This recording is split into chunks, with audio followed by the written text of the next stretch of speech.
Dun dun dun dun dun dun dun dun. Hey everybody, it's me, True Power is Mine. This is the People Show, TPIM. That's our live. I'd like to first start off the show by thanking the Most High yet again for allowing me to do this show. Also, I want to send out love and peace to our international viewership. Thank you for your lovely messages and your emails. I'm grateful that you can hear and understand what I'm trying to say and what the show's trying to represent. The topic for today, y'all, is the U.S., aka America, empire in decline. And what does it truly mean for humanity? Is it a good thing? Is it a bad thing? Is it just a thing? Because the way this empire has treated its citizens, many of my friends from across the pond or down under, they took note of that. And they see that the people who are basically putting boots on necks over here are enabling and emboldening others all around this world. This is what I'm saying, guys and girls. This isn't a localized phenomenon. Liberation is for humanity, everybody, not just us in America or in these United States of America. If Jane or Mark was to hear me, they'll correct me so quick. It's the United States. Brother King, welcome to the show. Peace and power, brother. And thank you for sharing this program on your social media. Thank you, thank you, thank you. So, where are we going to begin?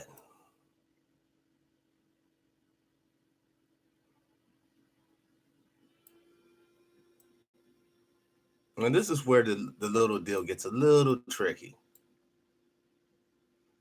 I know I'm in so much trouble with YouTube, y'all.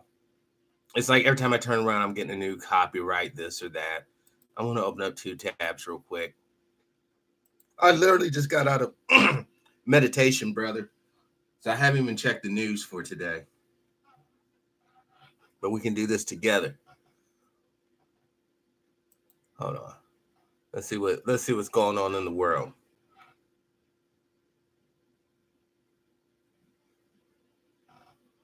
Biden fades into background. Yes, you can grab up more people. You can grab them by their whatever in the shadows. He's learned from the best. This is weird. It's like my computer's actually running halfway fast today. Maybe the monitors aren't on their jobs right now. We'll get one in. Okay, retail sales unexpectedly declined. Wow. It should not be unexpected in a depression. Okay, I said it. There it is. Everybody's going by the employment rate. Oh, yes, more black people are at work, more wage slaving going on than ever before. That's all that is. They're not taking into account the millions upon millions of people who have just simply given up looking for work. Because they know good and well if they went to McDonald's or Burger King or Walmart or Dollar General or any of those other block stores, they're basically going to get a job and they're going to get put on welfare anyhow, because we all know that those wages are not enough to sustain a family, an individual, let alone a family. When your rent in most places is what, $600-700 a month for a 1-bedroom shack, you think a McDonald's person making what at the max, in most cases, unless they're little management, they're going to be pulling anywhere from $300 to $400 every 2 weeks. Brother Marty, welcome to the show. Peace and power. Brother Christopher, welcome to the show. See, the thing is, when we have lied to ourselves, when we have believed the propaganda, when we truly and sincerely drunken the right aid of these folks. You see, whenever your spirit is set upon a certain path or a certain goal, and let's say hypothetically, after we peel back the onion layers, and at the core of your belief, at the core of your thought processes, in order for your deity to fully manifest in reality and for you to acknowledge that the world must burn, in essence, are you really worshiping the God of death and destruction? If a nation is founded in these same very principles, and we all know nations come and nations go, would not that be its true seed of destruction? Now, I'm not advocating for anything. I want to be quite clear.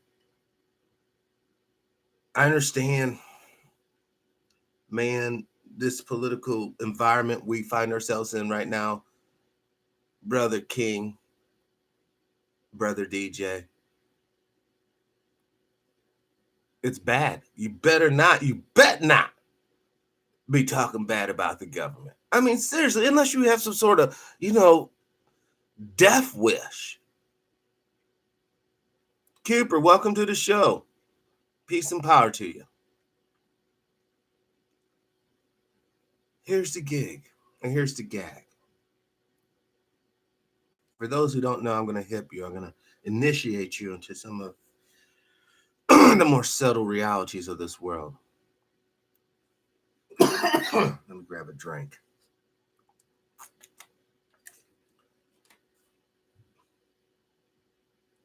The reason why evangelicals want to see this nation state of Israel restored, for one, it was fulfillment of God's prophecy.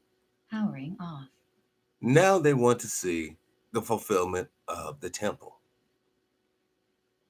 Now, Israel's been in existence now for almost 70 something years, and there is no temple yet. Well, once you see the temple arise, then that's when you should start your little time clock to destruction. I made breakfast in there. Good. The deal is, in a nutshell, and I'm not gonna say verse by verse. I'm just, you can read and search it yourself. The Antichrist supposed to pop up. Now, some there's like a little split. Some believe the rapture comes, and some believe the rapture doesn't come. But the overall gist of it, the Antichrist pops up, a kinsman redeemer. Now, check this out, yeah. How can a kinsman redeemer really occur nowadays?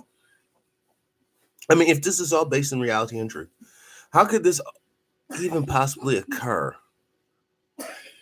if the Jews in Israel are quite literally not the DNA representatives of the Jews in the Bible or Hebrews in the Bible, however you want to use those words? But this is universal law in motion. It doesn't matter what you believe. You can believe in, like John Lear, he believes in the flying spaghetti monster. Your thoughts will beget actions. And if you all think that you're not prophets or if you can't tell the future, think about this. Everything you do, for the most part, requires some sort of thought. Then it's done. Every time you think critically, you're truly engaging in a form of time travel.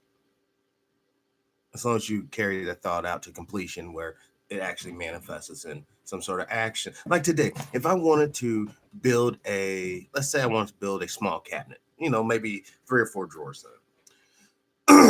Before that cabinet comes to be in reality, I have to physically think about it. I say physically because I think thought is kind of physical process. and then my body manifests it into reality. Now, let's take that thought and apply it back to these United States of America. If the people founding this nation, because a nation is nothing more than collaboration of people working for common cause and purpose, is at the core of their being, they are expecting or hoping that the world will be destroyed and all the evildoers will be caught up and consumed, right? But by their own admissions, everyone's evil. You're quite literally born into sin. Hopefully, you're starting to see where I'm going. If we change the way we think, we can truly change the time in which we live. I mean, I love this analogy because I saw it personally. Whenever you take in confined person, commonly referred to as an inmate, and if you just observe them through your 10-hour shift, you'll see that some people are quite happy. Some people are no matter what's going on in the world, they have a smile because their world isn't based upon external stimuli. Their world's on the inside. That's the meaning of understanding, yeah. Understanding is the strength to endure things. But when you don't have that understanding, then whatever's outside that you're tripping on will physically manifest on the inside of you. You won't have that, let's just use force field, barrier protection. Many of us do not appreciate the world in which we live. Brother Johnson, welcome to the show. Peace and power and liberation. Ha ha. Because of the fact that many of us have not experienced true oppression, true exploitation, true basically disinheritance or dispossession. No, no, no, no, don't get me wrong.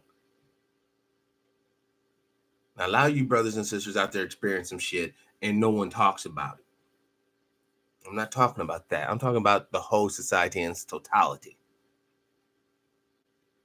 Therefore, that's why you have no strong labor movement. That's why you have no strong underground grassroots organization. It does not exist because we're in a damn war of attrition. Brother A1, a war of attrition. Welcome to the show. That's why they could let people come up a little bit in the 60s, 50s, right after World War II because of all that bloodletting. Might as well give people a little something. Let them come up, get a little middle class taste. But in the 70s and 80s, they tamped that shit down. In the 90s, they completed that, basically the social modeling that, oh, I want to be rich. It's all about money. I sell my soul because I'm a big dummy. And that's where we're at. The president is a poster child of that whole propaganda program that people were subjected to.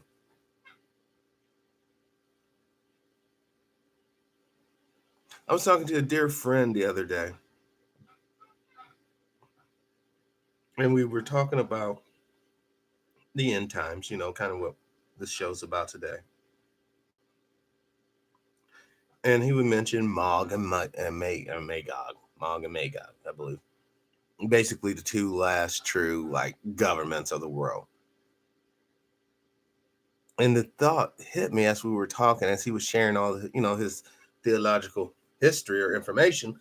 I was like, the reason why this Joker ain't talking about Russia, China, or America, or even the Great Britain, or any of these nations, is because these nations probably won't exist when all this stuff comes to pass. And I'm not going to say if it does come to pass, because what I'm talking about really doesn't require God's hand. It requires humans' hands to produce.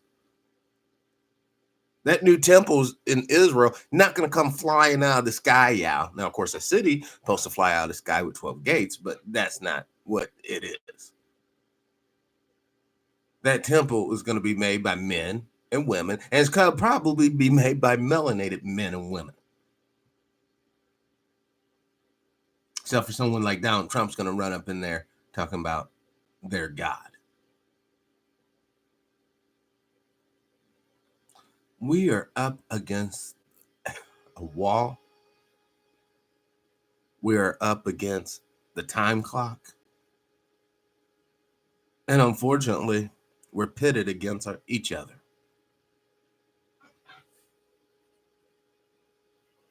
Let's go back to the point. I'm going to bring on not my words. Oh, also, by the way, at 5 p.m. Central Standard Time today, because after I do this show, I'm going to call him, Jordan Maxwell will be on the show. I just got to get with him.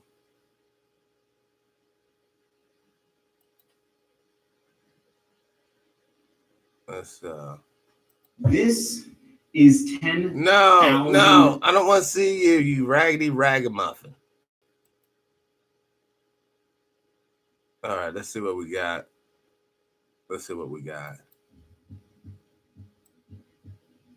Welcome to On Contact.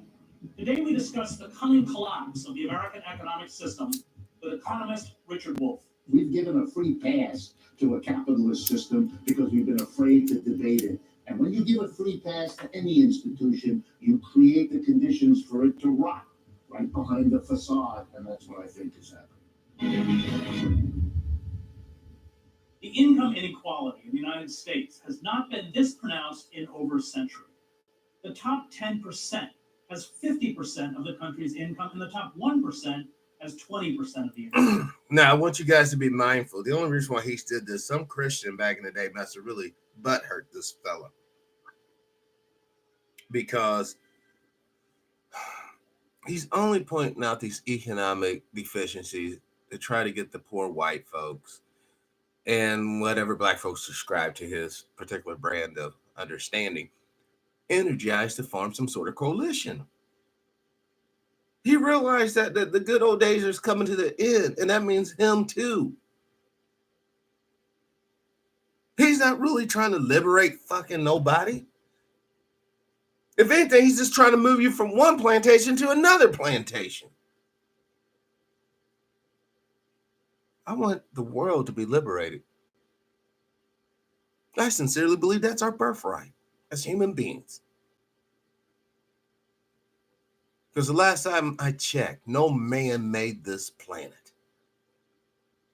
So damn it, why should only a few men control it? This is our mothership. You're looking to build a damn spaceship that makes some stupid ass space force, but we're quite literally on a bio spaceship flying through the heavens around an exploding sun that we can't hear. Come on, y'all, wake up. What I just was talking about is far more realer than American workers and income statistical facts that people live and die by.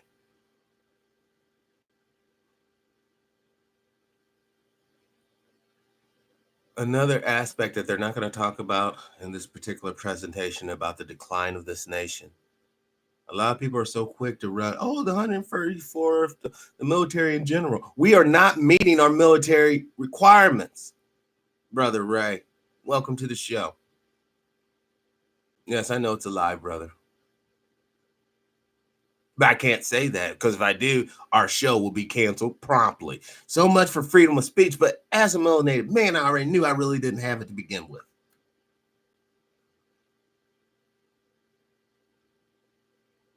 You see, brothers, as the show's boundaries increase,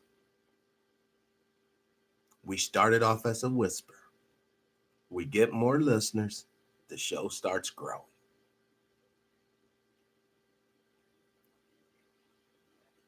For me, it's either unity or bust. Kenneth, welcome to the show, brother. Peace and power to you. Basically, Mr. Higgins here is an atheist communist, true and through. I can't tell you anything about his moral disposition because I don't really know the man. But I do understand his particular brand of propaganda. Sister Barbara, Brother Kenny, welcome to the show. Peace and power. Love, respect. While a quarter of all American workers struggle on wages of less than $10 an hour, putting them below the poverty line, the salaries of the CEOs of top corporations are often in the billions of dollars. This income inequality is global. The richest 1% of the world's population controls 40% of the world's wealth. What does inequality? That's because 100% of the people, the warrior sisters, the warrior brothers, are on their asses not doing a damn thing. That's the only reason why that's allowed to go. You know, I know you all heard this. When good people do nothing, it allows bad people to do everything. I mean, that's what we're going through, y'all. It wasn't until men and women got tired of slavery that they got up off their asses and went out and killed some people and freed the slaves. That's what it is. It wasn't until the German populace was indoctrinated and got tired of basically foreigners and others, let's just say that, and handled some business in Germany that allowed for the nation of Israel to come into existence. Well, as long as you guys are sitting on your asses, nothing else matters. That's why they'll pay Kanye West so much money. That's why they'll pay these actors and actresses so much money. That's why they'll pay them ball players so much damn money. Not only do you get a goon that's going to facilitate and reinforce the system by their lifestyle, when young brothers and sisters, man, I want to be like Johnny. Johnny came up from the block. He shot a couple of hoops, and now Johnny got all these whores and cocaine and fucking eating good. But then we watched Johnny 15 years from that point. Johnny's fucking sick as fuck, trying to get some sort of organ because Johnny done coked his body to oblivion. We look at the Kanye West, once they get used and the truth comes out that, you know, what they're really doing was just a clown show all this time.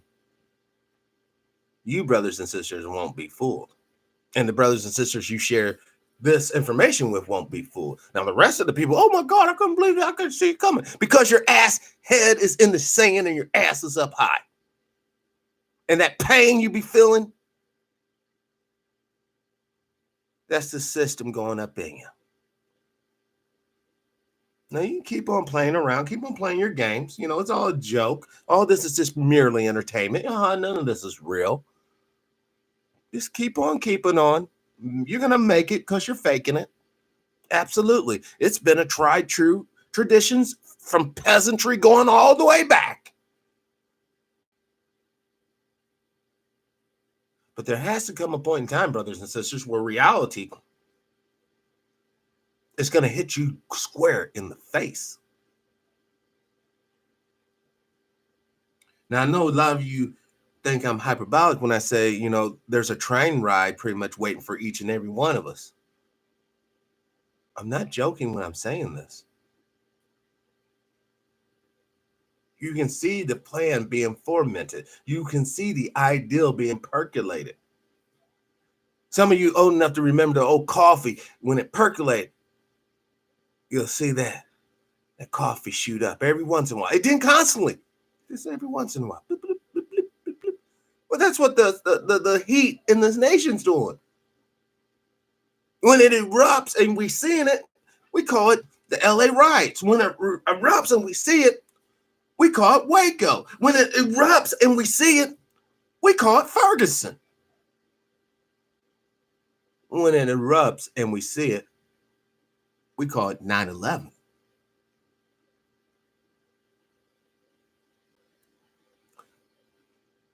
But eventually, like everything in this world, the coffee is done and it's consumed. And the vessel that, as long as it's styrofoam cup you was drinking out of, it's discarded.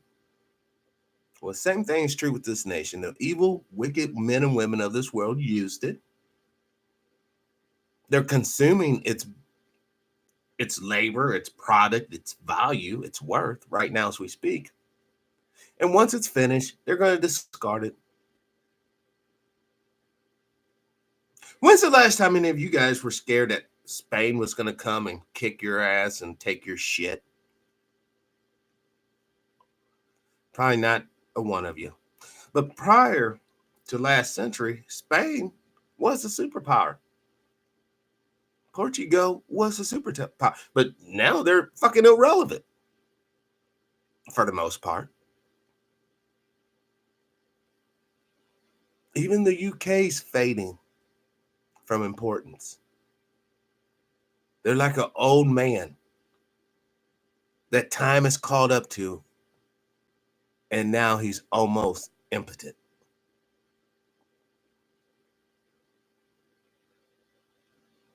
Brother Carol City Kane, welcome to the show. Peace and power to you. Well, here's the gig. Either we as people realize what I just said, this planet is a biosphere spaceship, the original mothership. Since no corporation funded its construction, no corporation should fund, or no corporation should be in a position to determine its direction. Those trees that are being deforested are being chopped down in the Amazon. They're being chopped down in Ghana and Kemet. Those trees are being harvested not by the individual. Of course, the individual is doing the work. Those trees are ultimately being harvested by whatever corporations are supplying with logistical means, fuel, chainsaws, all the workings of a logging operations. Those are the ones responsible for the deforestation. And seeing how a corporation is neither alive nor dead, I guess it really doesn't care if we have less oxygen. It really reminds me of that movie, Spaceballs, where Mel Brooks was the little king or whatever, and he popped that can of air, and we laughed. I laughed my ass off. Well, that'd be like somebody back in the 40s laughing their ass off about the concept of bottled water. We'll never have bottled water. That's ridiculous. You see how the society's moving us closer to death? Most of your municipal waters are tainted. They're not fit to drink. You go 3 days without drinking, you're basically dead. So now you got to buy that water to keep those 3 days going. But that's not good enough. That's not good enough. No. Wait, there's more. We can make this even better. Let's push that 3 days down to 3 minutes. Approximately the average human being, 3 minutes after no air or adequate oxygen, you're doomed. I can see you brothers and sisters right now lined up at Walmart. I got to get my air. Give a whole meaning to my air's turned off. Brother Crash, welcome to the show. You snuck in there. I didn't see you come in. Welcome. Peace and power.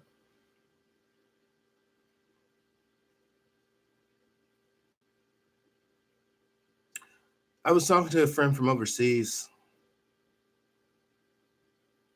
and I know that you cannot respond to me, but hopefully you hear me.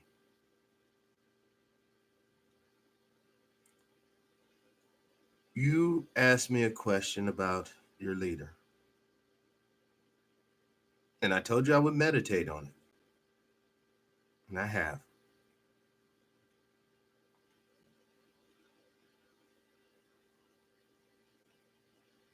I will email you that. I promise you. I just want to let you know the answer's there. Now back to this show. this pronounced mean? And what are its consequences? How did it happen? And how much worse will it get with a new tax code that raises healthcare premiums, slashes social and public welfare programs such as Medicaid, Pell Grants, and food stamps, and Yes. ensures that tax hikes over the long term will climb for the working class? You see, here's the whole notion, y'all. These are what a lot of entrepreneurs are indoctrinated to believe. When you become rich, do you want the government taking all your money? When you become rich, here's the kicker, you're not going to become rich. I mean, you might become wealthy, you might become well off, but you're not going to become rich in the way that we think. I had a website the other day. I was looking at all these professional athletes, all of them, boom, boom, boom, boom, boom, boom, boom, boom, boom, all the way down. Because I keep on thinking what a brother asked me, how come the rappers and ball players don't come together and financially put some things together? Are you out your mind?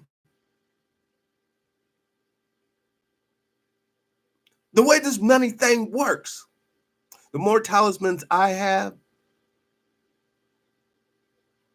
the more powerful I become. You know, everybody has that one family member that has the keys to the treasure trove. In other words, they're well off. How does the typical family treat that individual? Almost as if they're a rock star or king. Because when you have money, everybody becomes a sycophant. Yeah, I was the boss. You were the best. Yeah. Ooh. Can I get a couple of dollars? That's how that shit works.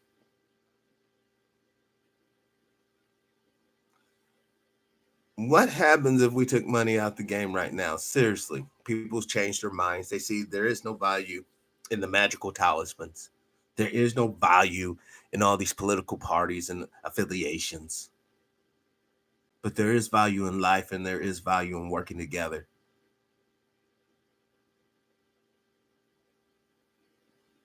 What would happen to those who have money and instantaneously it becomes valueless? They themselves become worthless. Because I'm going to hip you all to something. Unless you're consciously strong in your convictions of what you are and who you are and what you stand for, many of us, our self-image is tied to our bank account. Our self-worth is tied to our bank account. Our standard of living and standard of joy, more importantly, and happiness is tied to our bank account.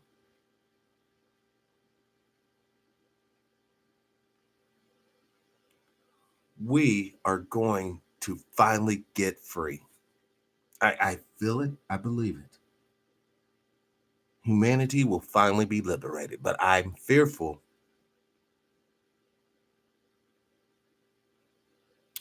that it's going to be too late. I'm fearful that the liberation we'll seek is after the collapse or the calamity, not before, but after.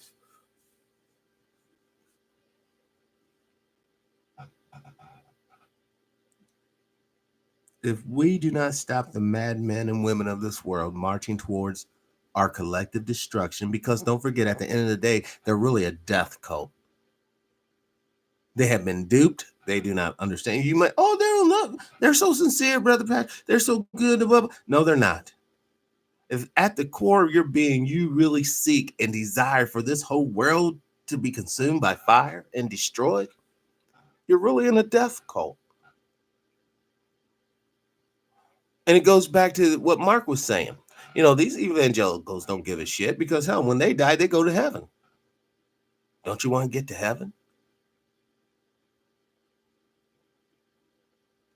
This is the true work we should be pressed upon.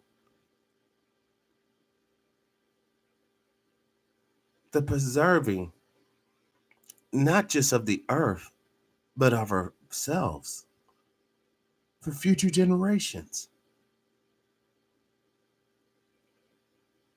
And the path we're on now, it is set up for there to still be a master and a slave. Let's continue. I discuss inequality with economist Rick Wolff. How come he doesn't discuss inequality with me? Never mind.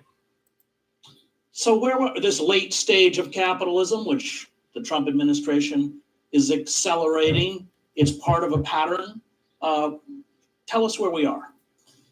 Well, we're at a point that your numbers What the hell? verify, in which the capitalist system, which has been the growing dominant system for the last 300 years, wanted to present itself in contradiction to feudalism and slavery as the system that creates a massive middle class that lifts everybody up. And what we have, now that it has become the global system, is the exact opposite. It has reproduced the kinds of grotesque inequalities that we associate with everything from the Versailles Palace of the late Louis back to the pharaohs of ancient Egypt. It is a stunning expose of an economic system that couldn't deliver what it promised and now wants to distract everybody from this harsh reality that you pointed to. And why? What did I just tell you? Because as long as you're on your asses, now you could be reading a book, you could be doing research, whatever you're doing, it's irrelevant. But as long as you're on your asses, everything's all good. You will live on your ass and you will die on your ass. But they're going to run the world. This is the major measure of a capitalist system by its own claims, and it can't deliver. That's why we're besieged with economic and political theater, anti-immigration, and tariffs, all that kind of stuff, blaming foreigners, Right. anything to get us away from confronting an economic system that doesn't work for the majority of the people. Well, not only does it not work, Yeah, but no one gave a shit as long as, when it didn't work for us, or many of us, no one gave a shit. But now, see, this is what I'm telling you. This is why you're seeing Alex Jones and all that phenomenon, because these folks are getting their Negro wake-up call economically. See, a Negro wake-up call isn't just about, hey, you're just a nigger or nigga or black. No. A Negro wake-up call is you are inferior to me. I am your superior in mind, body, and economics. Boy. But my name's Chris Hedges. Boy. But my name is Donald McKinsley. Boy. That's what it's about. Yo, brother Anthony, welcome to the show. Sister Hinton, But welcome to the show. the Peace and power. assault is being exacerbated, as we saw with the new tax code. Well, the new tax code really is a kind of explosive excess. It's when you've crossed the line. God, he sounds like he's talking about a damn orgasm. Explosive, excellent. It's a game.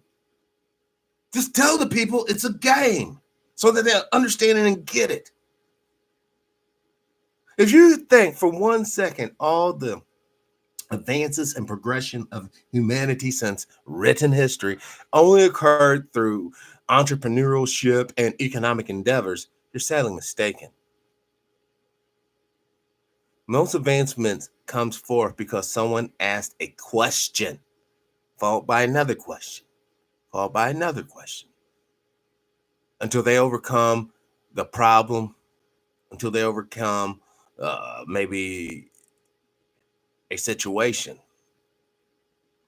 Now, once that's identified to work, that's when business comes in and swoops that ideal up for one or two reasons. For one, either to promote it and exploit it, or two, to suppress it. They had carburetors in the 50s and 60s that you could damn near get 100 miles to a gallon. But those carburetors were put aside because someone came out with a fuel injection system. I mean, it gives you a little bit better gas miles, but not much more. Significantly. And then when the peak oil thing, and you guys probably don't even hear about that shit anymore. But believe it or not, back in the 70s, a group of scientists came up with this concept of peak oil. That I think we actually hit it in 1973. The point in which the entirety of the world's oil, half of it was already drilled out and used in various products, from plastics to kerosene. And now we're on the other side of that. Now, that's been 40 years. You don't see no oil fields drying up. Hell, to slow down the damn oil production, they had to blow up the pipeline in the kingdom. And then, if that's not enough, apparently, it doesn't even matter if we sell the oil to the communists. Remember, the communists are supposed to be so evil. They're so wicked. They're so ungodly. Except for when it's time to make a buck on that oil. Then they're just good customers. Let's just continue, man. And finally, it is so grotesque that even those who didn't want to see are forced to see. We see in that tax cut, if I Bald can take head a demon. moment, we've had 30, 40 years in which corporations have paid less taxes than they ever did, have made more money than they ever did before, have been able to keep wages stagnant while the productivity of labor rose. This is the last moment historically that they needed another big gift, let alone at the expense of the very people whose wages have been stagnant. Look at those. Look at those smiling faces. That's McDonald's, y'all. The cornerstone of health and wellness. What do you mean? What do I mean by that? Let's look at the full circle of this beast. You got all these young people slipping and sliding on grease. They're serving up slop that's going to get people killed who consume it over a long time. So they're going to go to the medical industry and get fixed up or patched up or however. And here's the kicker, and nobody wants to talk about this fact. The United States government subsidized these people in the form of food stamps and health insurance because they make under the fucking poverty level. So the next time you eat your little Big Mac or your little quarter pounder that's smothered in boogers, coated in cum, I want you to understand you're eating that debased bullshit because the economic masters of this world has decided that is your fate. I'm loving it. Not. Let's continue. To give them a tax bust of this sort, Hey, the annoying orange. From 35% to 20% is a 40% cut. This kind of crazy excess does remind you of the late Louis in France before the French Revolution. Man, this dude has a hard on for the Louis in France. Whatever. Sister Sandra, I prepare my food. You're right. And this ain't no man or woman thing. It's beyond all that. You know, you should want to know what's going into your body, man. Don't you y'all take showers every day? Yep. Don't you brush your teeth and comb your hair every day? Yep. Don't you put on new clothes that ain't all funky and dirty every day? Yep. But you're going to drive down here and eat something that you don't see prepared. You don't know if there's love. Because if you're cooking it yourself, you're putting also not only eating, but you're putting love into that. And love is an energy wave. It's a force. But what if you're eating food that's actually having hate and animosity shot into it? Motherfuckers, you eat this motherfucker. I hope you motherfuckers die, motherfucker. Yeah, man. You know, and put that together and send that to somebody and they eat that. I cannot begin to tell you, brothers and sisters, man, your lack of empathy for the poor man and woman is coming back on you. If you don't care about them, they won't care about you. Get your ass up in that burger shack. Make me some burgers. Yeah, they're going to make you some burgers, all right. But that's going to have every bodily fluid imaginable in it. From zits, blackheads, whiteheads popped on that mug, to spit, piss, and feces. Maybe even a little blood if they cut themselves. Now, I've seen that. But y'all gonna gobble it up. And not only are you gonna gobble it up, you're gonna pay your hard-earned talismans for it. Let's continue. When the level of excess reached the explosive social dimensions, and I think that's where we are. What about that moment in American history, which, that let's call it the golden age of labor, right after World War II? Yes, Brother Chris Cook. Let's not forget hair. Hair from your head, hair from your nose, and hair from your pubes. All goes into the mix. Excellent. When capitalism took credit for, and we did have for a period of a couple decades, they know that they're dying.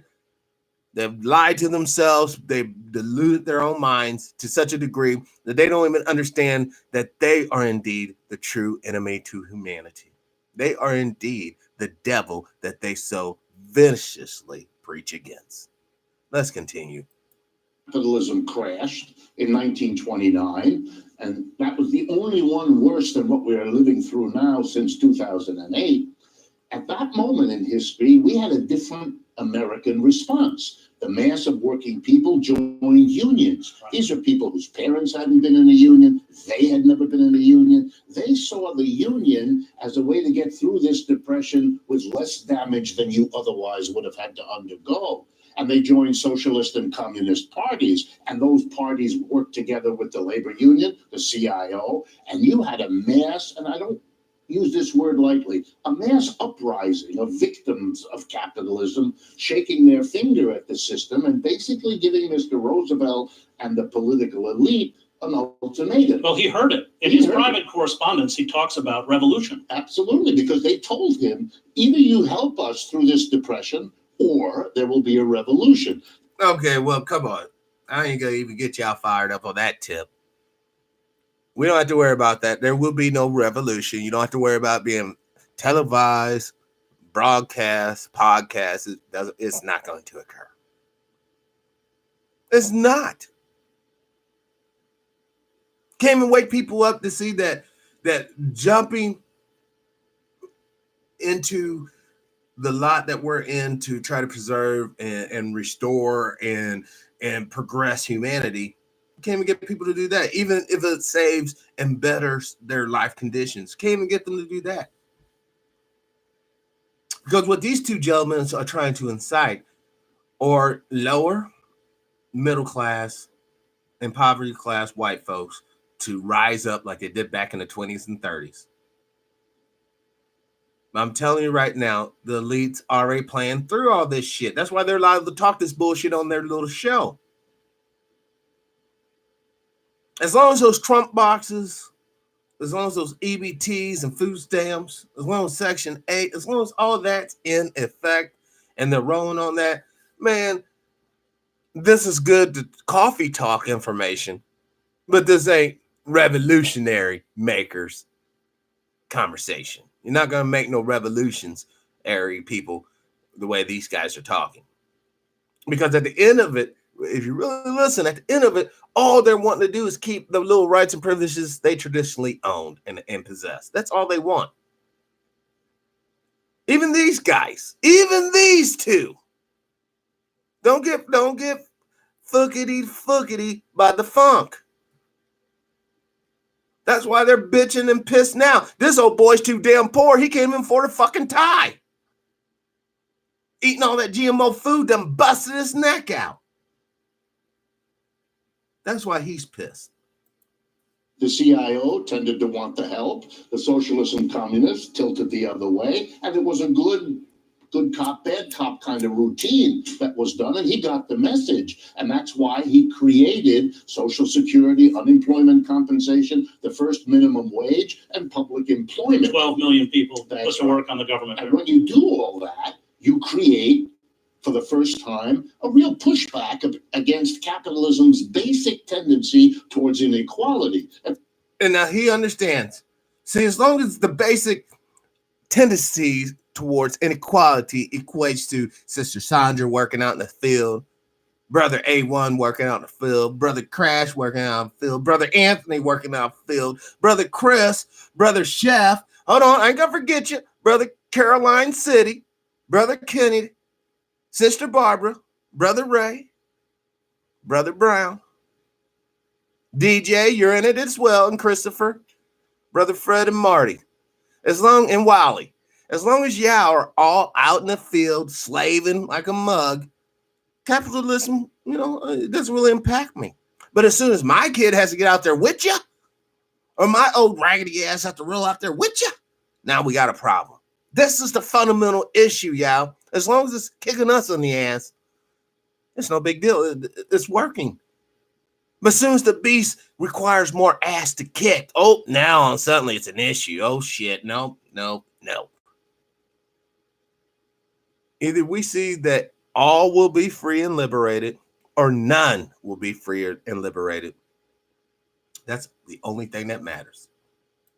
And so we had a few decades of the results of that. Well, the irony is that Roosevelt said that one of his greatest achievements is that he saved capitalism. Absolutely. He understood. Stop the presses, Brother Leonard. Just snuck it. Nope, you on the field too. Everybody got to work on this capitalistic plantation. See, back on the old plantation, we used to chain your ass up to the wall and give you a pair of shoes and a grain sack. No. You better work for your little wall or your little shelter, and you better work for your own shoes, because none of that shit's going to be given. That he ameliorated or adjusted a collapsing system, and he did save it.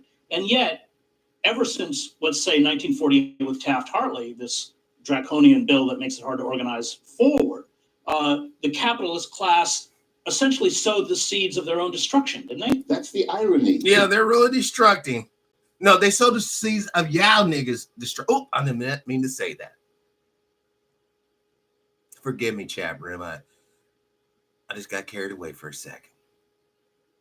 I meant to say they sowed the seeds for your grandparents and their people's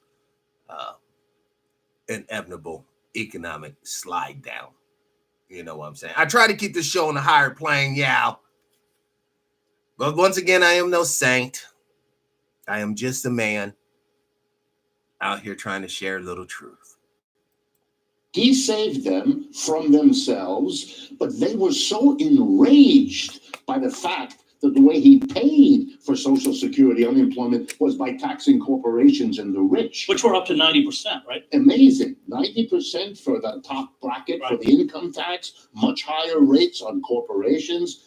This notion that a politician would tax corporations and the rich to provide for the mass of people, which, by the way, nowadays is said to be a political impossibility. I like to remind people the one politician who was forced to do it was reelected 3 times. It's not a route to political He was one of those popular political figures in the country. Clearly, in the history of the United States, no president had ever achieved that before. You would have thought Mr. Obama might have thought about that model in terms of his future, but that's another story. See, these fools has glassed over something that's so damn important. That 2-term limit was placed there not to keep a rogue dictator from rising to power, because he would have to rise to power through elections. No. It was put there so no good president who's truly a patriot and who truly understands empathy and wants to see his fellow citizens uplift, they made it so that guy can't be reelected.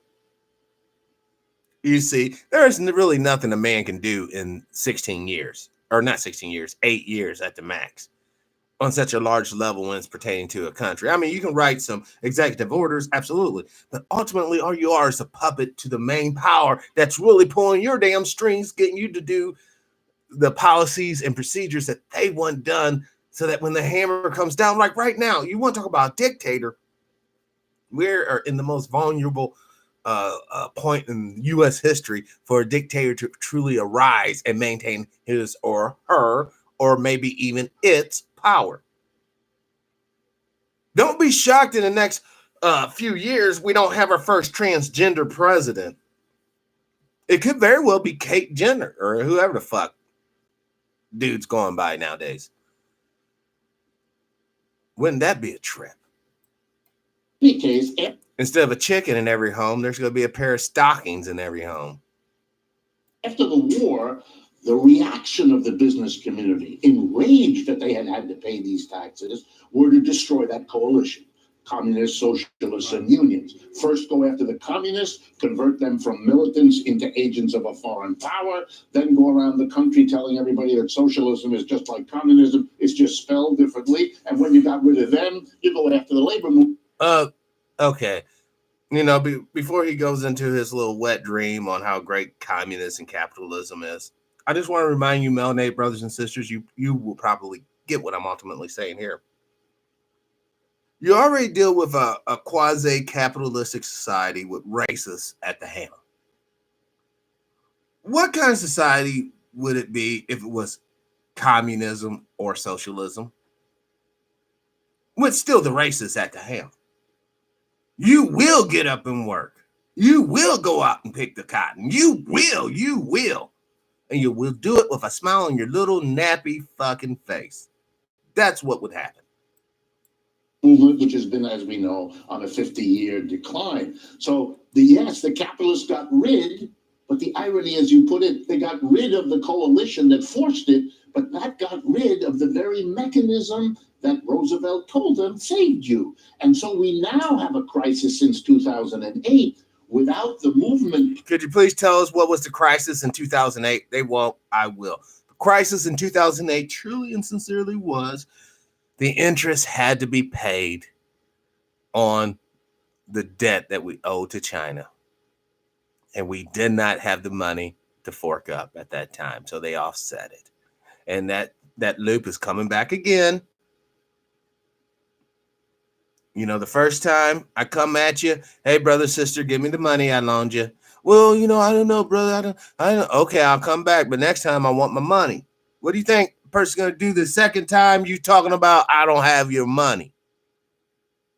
Well, I guess we'll just take the Great Lakes. Oh, okay. I think we'll just acquire Guam and maybe Puerto Rico. No, y'all can keep Puerto Rico.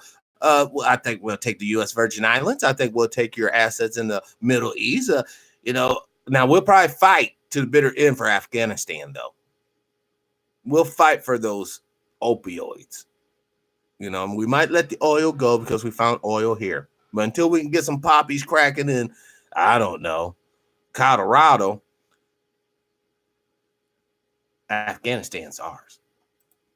Possibilities because it is so systematically crushed. And so you have a capitalism spinning out of control. And Mr. Trump is like the cartoon alternative to Mr. Roosevelt. He doesn't get anything. He's on a rush to make it even more grandiose and excessive. And I really do wonder how long this can last. Well, that's the question, because lifting the very tepid reforms off the speculators on Wall Street, the global banks, what's going to happen? I mean, I think first, one of the things I'd like you to address just before that is how the figures that they use to justify what they call a recovery are in fact fictional. Yeah, there's a number of ways in which this is done. You know, let me take a step back. In economics, if you're not an ideologue, you understand that at any moment there are an immense array of economic statistics. Some of them make it look like the future might be a little bit better. Others make it look like the future looking grim. A reasonable approach tries to weigh these. It's called balance. But if you don't do analysis, you do advertising or ideological more, then you only look at the one and you pretend the other ones don't exist. So bear with me if I point out some of the data that don't show it. That is, don't show a recovery. Number one, the unemployment number that they love to talk about. The way unemployment numbers are gathered in America, which so few people understand, is you ask a lot of people two questions. Are you working? If they say yes, they're employed. If they say no, you ask them a second question. Are you looking for work or are you not? If you say I am looking for work, you're counted as unemployed. If you say I'm not looking, you are counted as out of the labor force. You are not counted as unemployed.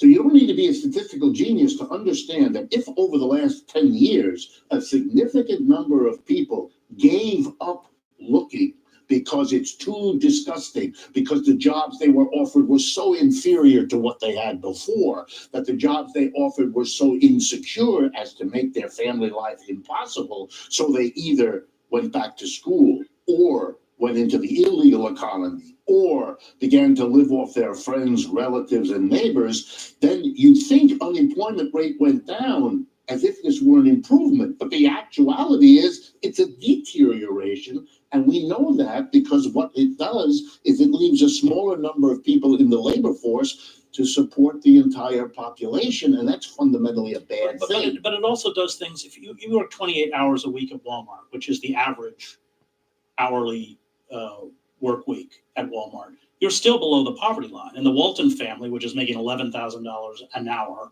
will quite generously give you. Did you hear the venom when he said $11,000 an hour? See, y'all, what we're seeing now, and it's really not that funny, but it is funny. We're seeing men and women who have been lied to finally realizing that they are in the same boat and they are also cargo just as well as the people at the bottom. And that stings. That reality, once a person realizes, you mean I'm not a part of the crew?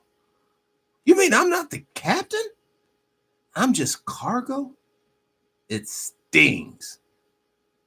And we're quite literally witnessing and seeing a couple of stunned individuals. Forms for food stamps because you qualify, so we get to subsidize there. But I mean, there are all sorts of, or if you're, I read somewhere that even if you're working 1 hour a week, you're counted as employed. Yes, you are. You're put in the temporary category or part-time category. There's endless games that are being played. The bottom line is, as even the most right Brother David, welcome to the show. Peace and power. wing of my colleagues admits that the quality of the job, its security, its benefits, its impact on your physical and mental health, all of that has been cascading down, even as the wages have remained stagnant, so that by any of those measures, we're not in a recovery. We're in an ongoing decline, which, by the way, is why Mr. Trump got elected. It's happening to capitalism in Western Europe, Japan, and the United States. It's why an angry working class is looking for ways to express and change its circumstance. It's kind of sad for me that the form in this country, for many, took the step of 144000230 days. Peace and power. Welcome to the show, brother. Now, see, you're seeing they're getting upset, and that's why they're breaking down these myths or these mythos about the Great Recovery and all this that everyone is toting and espousing. Because it's great propaganda. There's more black folks working than ever before. But the reality, there's less black folks looking for work than ever before. There's more opportunity out there for those willing to tighten up their bootstraps. Yeah. If you want to go to a job that you're surrounded with cancer-causing chemicals, you want to go to a job where you could potentially lose a finger or arm, a leg, your life. Yes, less qualified. See, I already warned you about a year ago. You're going to notice food prices going up and up. And they're still going up, just like the gas is going up. Because the year before last, when everybody was pointing fingers at the damn illegals, oh, you illegals are shit, blah, blah, blah. Get the hell out of our fucking country. Well, those boys down south couldn't find people to pick the fucking fruit off the vines. Of course, the media, CNN was too busy running around doing whatever the fuck they do. Al Jazeera's doing whatever they do. But nobody was down there saying, hey, man, there's a crisis going on. Food's literally rotting in the wall. As long as there's food up in that grain elevator, we're cool.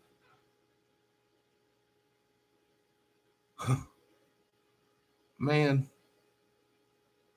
I don't even know where to begin to sincerely say, if you do not see right now all the different angles this society is being stretched and attacked in, both from out and within, I guess I almost should envy you, my friend, because you are thoroughly ignorant to the reality of the situation. There is no reason why the so-called freeish nation. Oh, Vice went, well, I would use some of Vice's footage, but that's almost a guaranteed copyright strike. So I had to gratefully decline going to Vice. But the food, and here's another issue, or another way of looking at it. How much do you want to bet the only foods that really didn't get picked on the vines were the heirloom seeds? Meaning those were non-GMO seeds, probably some sort of little organic farming operation mid-size. They can get adequate human workers to pick that stuff off. But the GMO seeds, because they're backed by powerful corporations that, could possibly pay a farm hand, maybe a nickel or two more than what the other guy can do. They would get the available labor, and those GMO products would come to market, but the heirloom products were right on the vine. So not only am I saying the food that's going to be left over is going to be costly and expensive economically, I'm saying it's also going to be impoverished nutritionally. It's a win-win. Like I said, it's going to be a celebration when you all are liberated from life. Let's continue. Electing Trump. It's sad for me that in Britain, the same working class decided to get rid of its relationship to Europe, imagining that, yes, this was giving your finger to the elite, but it wasn't solving your problem. That's the issue. To get the people who are upset to begin to understand that the target is what the folks who were upset in the 1930s understood was the target, the people at the top, the unfair tax structure, the whole way the economy was organized. That's our problem. Well, the problem is that in essence, we've lost control over our economy. And you saw it with... How can he say that with a straight face? Lost control over our economy. Who is our? Who is we? Because last time I checked, about 99% of the nation here traditionally had no relative impact on the direction of the overall economy, other than its capacity to buy whatever products were being pushed at that particular time in history. See, the words that they're choosing to use, man, we got to break this down. I mean, I get that they're on this whole F America kick, and they try to use, their progressive stance to justify it. But we got to understand, well, why are they on a F America kick? Hasn't America been good for them? And apparently not, because neither one of these gentlemen can afford a tie, and their necks are busting out of their shirts. So obviously they've been eating. Could it just be a simple case that they're scared that their personal gravy train is coming to an end? The gravy train's coming to an end, yeah. Now they too must put on some boots and strap them up. Stuart Hall writes about. Yes, Sister. They want us to follow them, and I'm not following. I'm not following them, not in that capacity. Now they can work with me. They can send resources our way, absolutely. But I'm not following this nonsense, because I'm not really convinced at the end of their rabbit hole is my liberation. This with Thatcher and Reagan began this shift with the deconstruction of kind of the welfare state under labor or the New Deal. The political rhetoric said, well, this is an assault on your national identity, which really began a few decades ago and epitomizes essentially Trump's response to the economic and political crisis. Well, when you have a welfare system, put aside the details, you are in a way suggesting that the community as a whole, that the society as a whole has a responsibility. You notice when they always talk about the negative points, that's where you see the the male nation. You know, just like Judge said, you can see people a block away. They're a block away. I can already tell what these two cats are. You look at the scenery here. To itself, and that if the private sector can't or won't manage that, well, then the public sector steps in. Now we're talking about welfare, and all of a sudden we got to put these images up. It's really what Roosevelt said when he went on the radio and he said, if there's millions of Americans who ask for nothing other than a job and the private sector can't provide it, then it's up to me. Who else is going to do it? We have this implicit in our welfare system. If you cut back welfare, you're basically throwing people back into an ultimate and total dependence on the private sector, which is showing you by the $15 an hour or less group, the Walmarts, the retail joints. To put it in perspective, I was making $15 an hour back in 1998. 1998, 1997. And back then, $15 an hour was okay, but it wasn't like, you were living too high on the hog. I just could not imagine $15 an hour in this day and age. And someone's probably giving you that check like they're doing you a damn favor. And all you're doing is barely making enough, probably in all probability, just to pay your basic essentials. Shelter, food, maybe water and electricity. Nothing extra. You're not saving shit. In fact, let's just bust this down so that we can all get a real, and this will be gross. This will be before taxes or any of that good stuff. So let's just do this up real quick. Hold on. Let me get this over here so that you all know I'm just not pulling facts and figures up out of nothing. So 15 times 40. $600. All right, that's a week. Times 4. That's $2,400 times 12. That's $28,000 a year. All right. So that's what we're working with. $28,000 a year. Let's say the typical rent, you're just living by yourself. That's $600. And that's not unreasonable. Oh, 600 or hold on. Let me go back. Exit that. 600 times 12. My bad. 7,000. $7,200 a year on rent by itself. All right. Now, seeing how you're not like a fat fucker, let's say you only eat maybe, I know this is kind of low, but let's just say $85 a week in food. All right. That's $340. Oh shit. Now we're at 11 grand, basically. 11 grand 200 per year. And okay. But you're only working with 28, so you're almost halfway there. And that was just food. Let's say your typical electric bill, $200. And there's another $2 grand on top of the so now we're at 13. We're at 13. Let's just say 13,000. Oh, I forgot transportation costs. 13,000 or not 13,000. Let's just say $100 for full coverage, and let's say your car payments to $250. So let's just say $300 for your car or truck. And there's another. All right, so now we're at like 18,000, or no, not 18,000, 17,000. Let's just say 17,000 for a year. So, but you got your food, you got your car, and you got your insurance taken care of. All right, now let's get to the kicker. Because all this, that 28 was on gross, not net anyhow. Let's say you have health insurance. Most health insurance policies about $125 a week. All right, that's $500.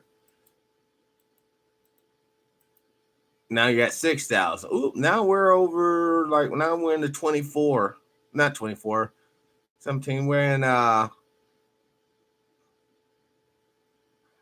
on, let me just do it like this. I'm thinking it's 23, but yeah. 23,000. Okay. Now you just got your health care. You got your car, you got your little insurance, you got your food, and let's say your water's included with your rent. But you still need clothing, right? You might like to go to a bar and have a drink or two, right? I mean, we're at $23,000. We were only working with 28,000 gross. So net will be less than that if you take out all the various taxes. Now you quite seriously see, and that's at a $15 an hour paying job, and hopefully you're getting 40 hours a week, no overtime included. Now that'd be extra, also extra taxes. Fuck it. Let's just take this. Let's do it like this. Let's say that you smoke cigarettes, and that's 10. You're basically spending $10 a day times 30. Oh, hold on. $10 a day times 30. 300 times 12. That's 3,000 plus. Now we're at 26,000. Now we're already past the net that you would actually have gotten on 28,000.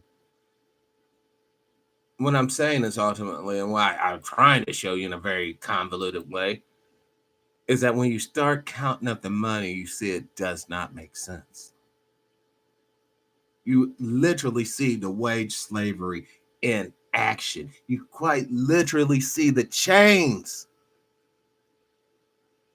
that you're shackled to with the talismans. Let's continue. What's happening to people that are thrown on a private capitalist sector that cannot or will not function in anything like a socially acceptable way. Great. When we come back, we'll continue our conversation with Rick Wolff on economic inequality. Economic inequality. Oh my God. The whole concept of money requires inequality. I have, you have not. You have, I have not.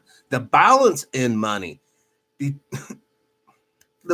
way money is operated, requires that there be a source, there be a distribution, there'll be a consumption, and then there'll be a recapturing of money. That's how the whole system works. Now, humans being the way humans are, we take money and we put spiritual connotation. Well, God must really love that brother and sister because he provided a way. The book says God blesses the child who can take care of his own. Yeah.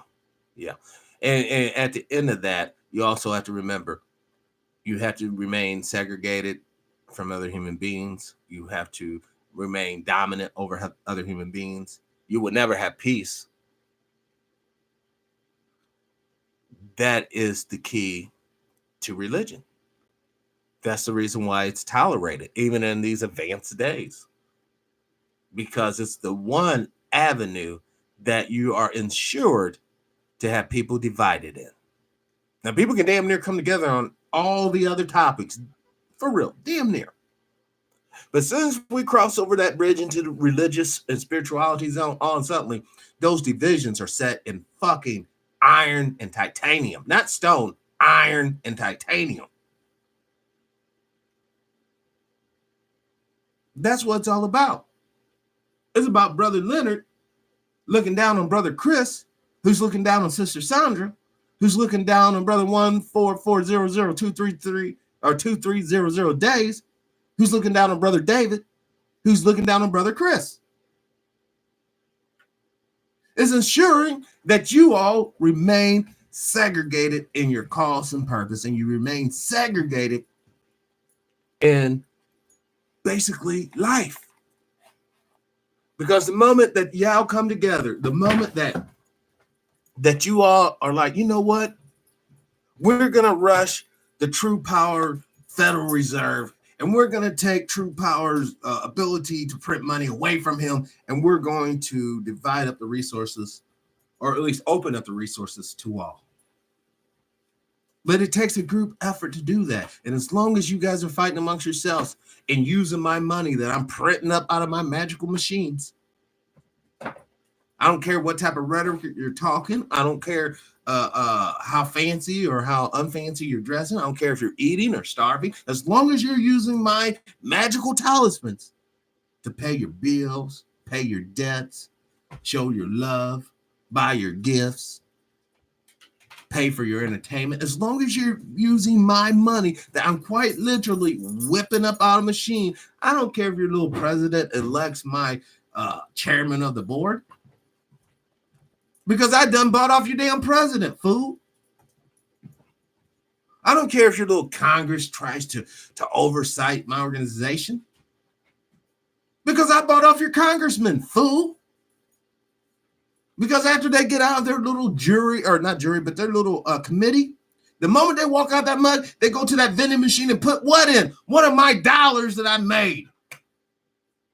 When they go down there after they drink that soda and jump into their little limousine and drive around there to that whorehouse and pay that whore, they pay her with that dollar I made. Hell, they pay that limousine with the dollar I made. So until we wake up to that fact and reality, all this rest is this mumbo jumbo, juke and jive, buck and shuck bullshit that we should already be hip to.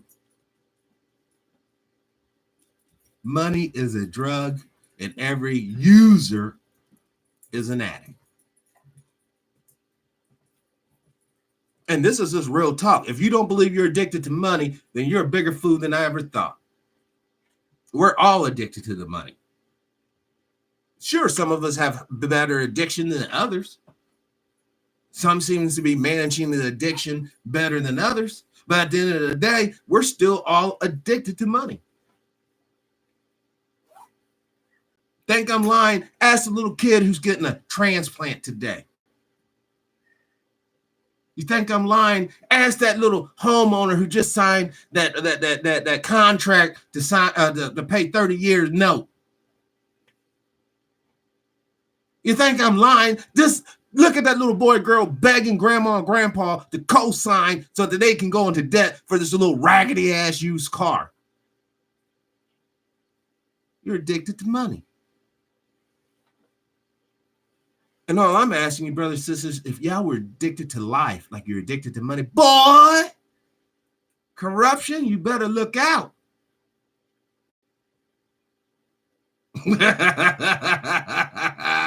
Brother David, not addicted. Oh my God, my own skin.